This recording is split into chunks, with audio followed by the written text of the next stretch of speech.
Hey everyone, and welcome to another week of extracurricular activities. I'm Cass. And I'm River. And we've got a jam-packed show for you today. We've got everything from science all the way to union rallies. But first up, it's David with news of the week.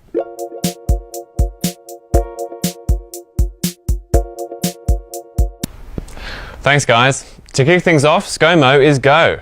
If any of you haven't yet noticed, we have a new Prime Minister following last week's leadership flood. Scott Morrison is in, Julie Bishop is out, she has resigned as the Minister for Foreign Affairs, and Peter Dutton is pretty much back where he started, as Home Affairs Minister. In Melbourne, a huge factory fire is pouring toxic fumes across the city's western suburbs. The blaze engulfed the West Footscray factory this morning with more than 80 firefighters and 30 trucks and aerial appliances on the scene. Authorities have confirmed the presence of asbestos in the factory, and residents within a 2-kilometre radius have been told to stay indoors to avoid the fumes. The blaze is currently being contained and foam has been employed to extinguish the flames. And TPG and Vodafone have announced a massive $15 billion merger. TPG said in a statement that the decision will allow the companies to effectively compete with Telstra and Optus. While the decision still needs to be approved by both the Australian Competition and Consumer Commission and the Foreign Investment Review Board, there are hopes that the combined businesses will be listed as TPG Telecom Limited next year. And on that note, back to you guys. So Scott Morrison became the Prime Minister really quickly, didn't he? It was dizzying. And speaking of politics, I was out filming a rally from the National Tertiary Education Union.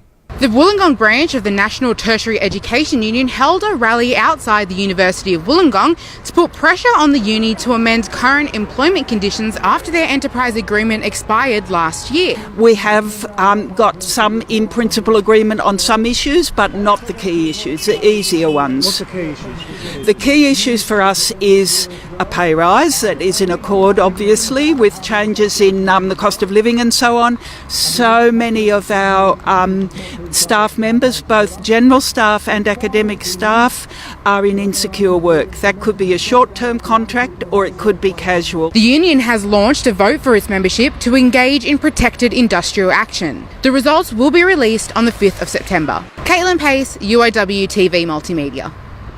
So how was it being at that rally? Well, I snagged a bit of food off them, so there's always that. That's all you could ask for.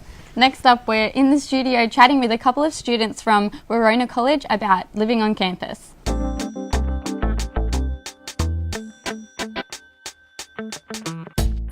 Today we're joined with two students from the Verona College. I'll just get you guys to introduce yourselves.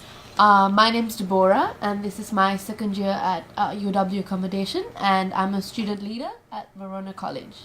Hi, and I'm Angad Sethi. I'm studying third year computer engineering and also a student leader, and this is my third year at college. And where is Verona situated in terms of the uni, or in reference to the uni? So it's situated it's like a 20-minute walk from uni, and it's a 10-minute walk into town from Verona College, and it is situated in Gwenville. So we've got like easy bus access also, like the free city loop and everything. Yeah. So nice and close. And how is it living so close to the uni? I personally love it. It's actually what's beautiful about Verona is that it's such a central location. So it's like 10 minutes to the beach, to town, to uni, and we live next to like a huge a field where we usually play sports there, and then we have a gym, we have the tennis club. It's actually like pretty good location. Yep. And I imagine it's quite useful for when you're studying as well, I mean, academic results, I guess. Yeah, so at Verona College we offer something called as ResPass. That's Residential Peer Assisted Study System, I think. And we basically, people from the same faculty come together and study every week. Yeah. And so if there's someone who studied your degree before, can guide you through the whole process and assignments and stuff like that. So it's very beneficial. Personally speaking, got through my subjects because of that. Yeah, it just introduces the concept of group study. So like people studying the same subject just come and study in the kitchen, in the dining room, like anywhere, and it's nice that you have other people to share your pain with. So how is it living with so many other people? Like how's the sense of community? Yep. So we've got, we pride ourselves on our community because we are a fully catered residence, so we eat together, and it really brings out everyone, and we're forced to sort of make friends with everyone, and it's a lot of fun. We've got a lot of international students, us ourselves. I think both of us have to thank Verona College, so that to basically. Because of college we met so many people. Yeah, it's been a great sense of community because we all like live next to each other. We see you at breakfast, lunch and dinner. Like you make heaps of friends there, and then we have a lot of activities that kind of bring us together. And yeah, the sense of community it's great, especially in at any UW accommodation. Yeah. And do you have anything to say to people who are thinking of living on campus? Yep, we would definitely, in your first year, you definitely recommend you guys stay at on a campus location, especially plugging Verona because it's the best, guys. Yeah, you can it gives you good support. It's a safe location, and it's a good step into university. Yeah, I'd say especially for the international students who don't really know much about Australia and are confused right now, I'd say like UW accommodation is a very good option for your first year. I wouldn't have met half of my friends if not for Verona, and it's such a good sense of community, and you really don't feel as homesick as you think you would if you just join accommodation where other people are feeling the same way. Thank you so much for joining us today, guys. Thank you.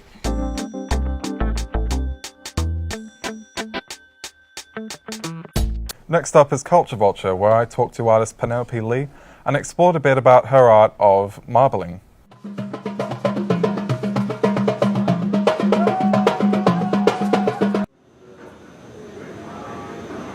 Short, and you can see a little bit. Suminagashi is a marbling technique that is dependent on the movement of water. It'll be a thick The line. water itself creates the design. Or thin circle. See if I hold it in, it goes bigger. I've been practicing it since the beginning of July when I started looking for how to do this with the book. I had learnt and had so much fun with this that I thought other people might be interested in it. So now you know what marbling is. And something else you might want to know, Harry Potter or Star Wars? Maddie was out on campus to ask for Pop the Question.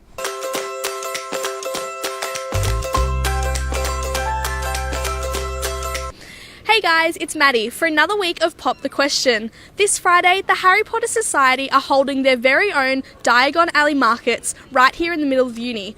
So we thought we'd take the opportunity today to come out on campus and settle the age-old question. Harry Potter or Star Wars? I'm doing Star Wars. Harry Potter. Star Wars. Harry Potter. Neither. What? Controversial. Harry Potter or Star Wars? Look, that's tough. I actually don't know if I could pick, to be honest. I like both of them, unlike you. What the heck? So, what does this friendship come to? That really didn't settle anything at all. But we all know that Star Wars is ultimately better, so we'll just have to agree to disagree. Make sure you guys check out the Diagon Alley markets run by the Harry Potter Society on Friday, and tune in next week for another Pop the Question. Which one do you prefer, Harry Potter or Star Wars? I would say I'm more of a Star Wars fan. See, I like Harry Potter a lot better. Looks like we've got a bit of a rivalry on our hands here. Yuck. So next up we have David with Science Doesn't Suck. He's talking about birds again. Hello everyone and welcome back to Science Doesn't Suck, your one-stop shop for all things interesting and everything vaguely sciencey. Let me introduce you to the bowerbird, or more specifically, the satin bowerbird. This is a dude bowerbird and this is a girl bowerbird. These guys hang out predominantly on the east and southeastern coast of Australia and are, in my opinion, probably the most sassy bird in existence. They have heaps of character, are plucky, curious, and from personal experience love dog food. They are best known for the male's obsession with all things blue, which nowadays comes in the form of blue pegs, bottle tops and straws, although this guy has somehow managed to nick someone's thong. Unlike most males in a species, bowerbirds don't go in for the whole attracting a female through great demonstrations of, strength or size. Instead, they have a home decor showdown. The more blue, the better. I mean, what more could you want in a guy? The species is polyandrous, however, which means several males will mate with one female and then the guys bugger off when it comes to raising the kids. Perhaps they're not such great dads after all. Anyway, all of these blue objects are scattered around a bower, a bundle of sticks and twigs shaped in this conical-like tunnel. The inner walls are painted with a mixture of vegetable matter and saliva, and when a female comes along, the male launches into this ritualized dance of exaggerated movements and some pretty funky calls. If the female likes this dude's moves, she will move into the bower avenue where they get down to business. Wild bowerbirds are threatened by predation from foxes and cats, as well as land clearing. You can see them all over the Wollongong campus. There's a bower near the Hope Theatre, and there's quite a few around uni. They like to hang out. This is a bit of inadvertent advertising. Near the gardens. That coffee shop on the top of Subway near the McKinnon building. You're welcome, guys. Although Rush 1 is there too. People, all your coffee's great. Really. Anyway, keep an eye out for them on campus. We have a lot more here than just ducks. Science doesn't suck. See you next week. It's about time David covered some real news. Yes, and covering music, we've got Lillian with the Earworm. Hello and welcome to this week's dose of the Earworm. We have so many acts hitting the stages around us this week that you'll be lucky if you don't stumble into one during your afternoon bevy. No, but really, let's take a sneak peek and get your week sorted.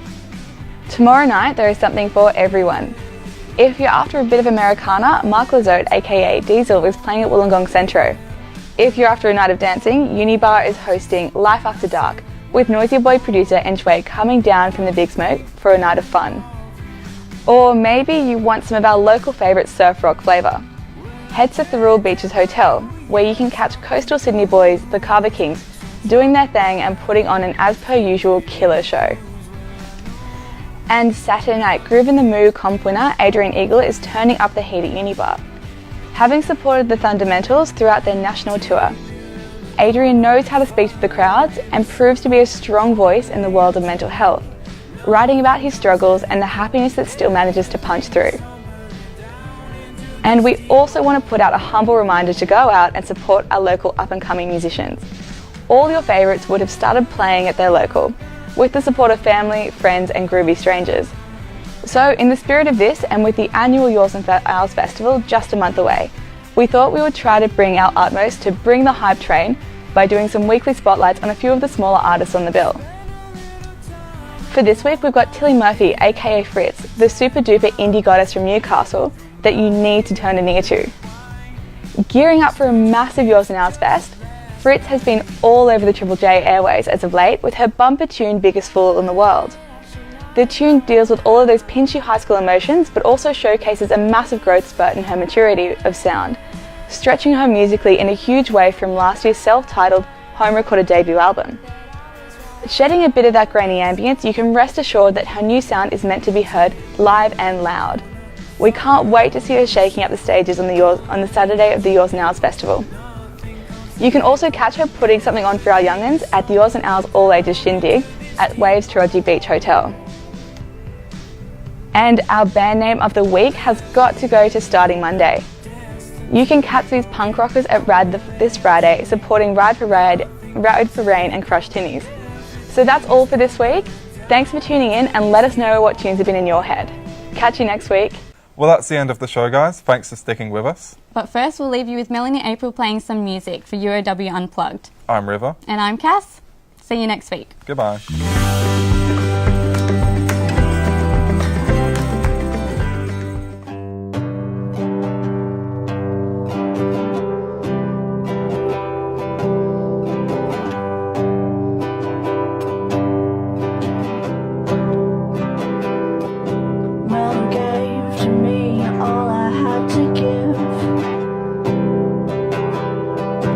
While you threw it away like a mandarin peel.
with you.